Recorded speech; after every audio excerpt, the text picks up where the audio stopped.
the last couple of weeks because I'm trying to come on when I'm able to share proper stuff. It's important to document symptoms as they change, and I will. But right now, I'm trying to juggle a lot of things, and because I had to go through a lot of my video transcripts to match up with statements and things that were said about, like, accusing me of, like, saying and stuff in statements, to see what words of mine have been twisted and how it's really fucked up, and it's I'm just not going to deal with any of it right now. It's out of my hands. But when the time is right, I will update everything, because there's been a lot submitted and said that is really damaging, and I just can't relive that right now. I need to focus, and like I said, it's out of my hands. But I've also been, driving around to try and find somewhere for the van. I've been going into the city, which I never fucking go to, because I've had to meet people to do things and get things for this new journey that I'm starting, which is what I want to talk about, because I had given up on NDIS, and the reason I'm trying it now is because I found out it's about who puts it through, and our go-to is the GP. And I tell you right now, mate, seriously, they fuck everything for us. It's not enough that they fuck us up with their pills and the re-traumatization of, having what we go through with them, but they block us. They don't give us referrals to the specialists we need. They don't write all the information that we need for things like NDIS, because they don't believe in it. They don't diagnose it. They don't deal with it. They mistreat it. They dismiss it, and they sedate it.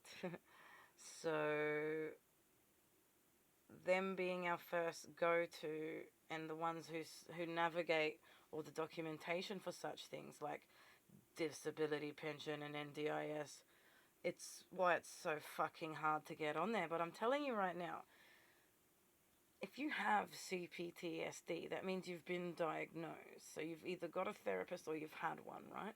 Which means you can get a report that you have it, right? And having it means either get your therapist or a therapist, if you no longer have it, to do a cognitive functioning assessment and all the different mental health assessments that can actually get you onto NDIS with CPTSD. Because in the clinical mindset, and this is why even when I was seeing a clinical psychologist, do you know how many people change their diagnosis from CPTSD to, like, all these things that are just a branch of CPTSD? Because all these things will get you NDIS or the pension. But it's like, mate, actually, if you get the right person to advocate for you and do the paperwork and submit it, you can be honest. You can tell them, I have CPTSD presenting with symptoms, physically, mentally, emotionally. NDIS understand that trauma causes cognitive functioning impairment, and the people advocating for you need to understand how impaired you are, and those people are not going to be the GPs and the clinical psychs. That you can get the reports that you need from the psych, but actually when you're submitting it, you need someone who understands trauma, understands the nervous system, the mind-body connection, and understands the system. See, our problem is we're either getting one or the other. We've either got these elite wanks in the system who don't have a clue, or we've got these people who have a clue but their hands are tied and they can't do anything. So what I've found, because I was always, working and in the mainstream, that was the only process I ever knew. It took hitting rock bottom and going to all these homeless places and low-income places that I got introduced to a whole new world. And down here, it's all about community and it's real people. So, obviously, I'm not going to tell anyone what to do, but I would recommend trying. If you're someone who has been going through the loops and the hoops and going backwards, just getting pills and misdiagnosed and told that you got fucking all these things wrong with you, but you've got CPTSD and you know that your symptoms are real, and you know that you could really benefit from all these extra services that you just can't get, including referrals. If you're in like a busy city, try going to the outer suburbs. If you're in the outer suburbs but they're already busy or they're shit, try going a bit more rural. Like, get out of your bubble and your zone. Because a lot of these places are very community driven. A lot of them are run by either volunteers or paid people with lived experience. And they are working in that role because they've been where we are and they've managed to get support and get help, and they're not at the stage where we are with our symptoms. And you'll find that a lot of them understand the mind-body connection, but when you show them how deep and severe your symptoms are, when you've gone so long untreated and mistreated, they're like, whoa. And once they see how severe it is, because they know, they're like, wow, that's serious. They validate you. You're in a safe space. You're out of that hustle and bustle, and it's usually those, because they're all community places. When you're in the rural place, they call it a community house. When you're in the city, they call it a community center. And, the difference between a center and a house, the whole vibe is already different. Like, you're going to be down in some garden, where you can take some veggies home with you. You've had a cup of tea with someone who is low-key, totally gets it, giving you, the validation. But the moment you tell them exactly what you need, they're connected in the system. And they will know where to go within the system for what you need. Referrals, the specialists, where they are, how to get there. They are the best foot in the door and first point of contact over a GP. And they would even be able to get you a better GP if you're struggling.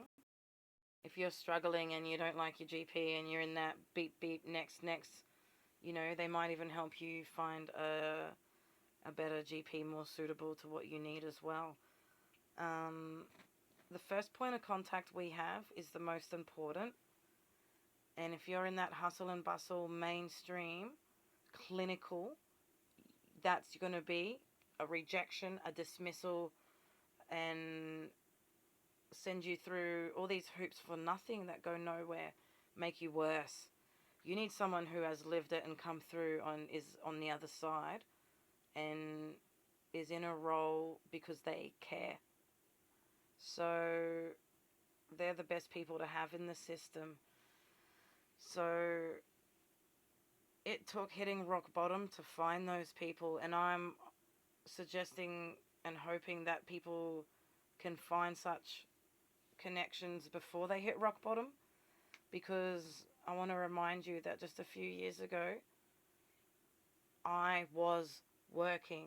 I was able to go and sit down in a cafe, and I was able to go and, buy things for myself and interact with humans more than just at the dog park and at appointments. You know what I mean? So there comes a time where your system just can't anymore, and when your buttons get pressed, it's not the same.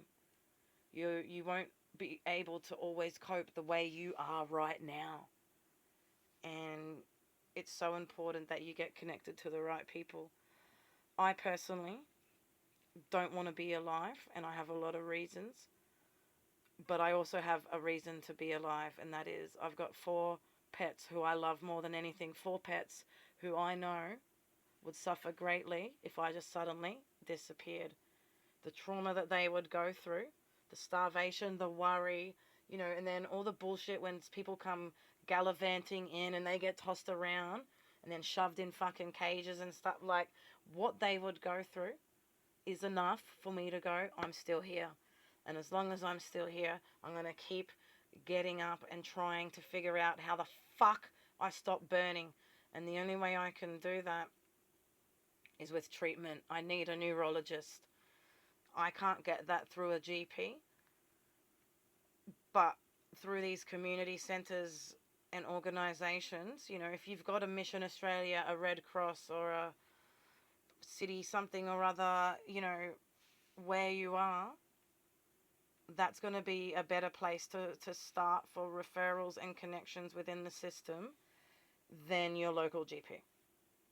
You don't have to be low income. Go to the ones that are about community based, and they are still going to have a chat with you to give you direction.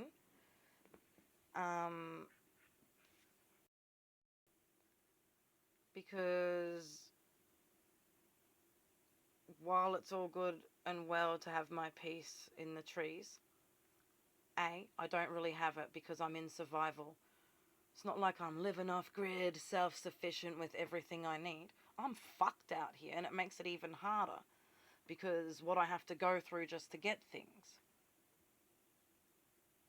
And people force socializing on you and all that, and community.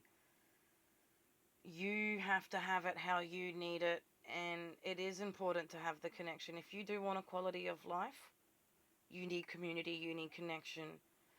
You're not going to get it in clinical, you're not going to get it in mainstream. Clinical and mainstream is good for using to get the things you need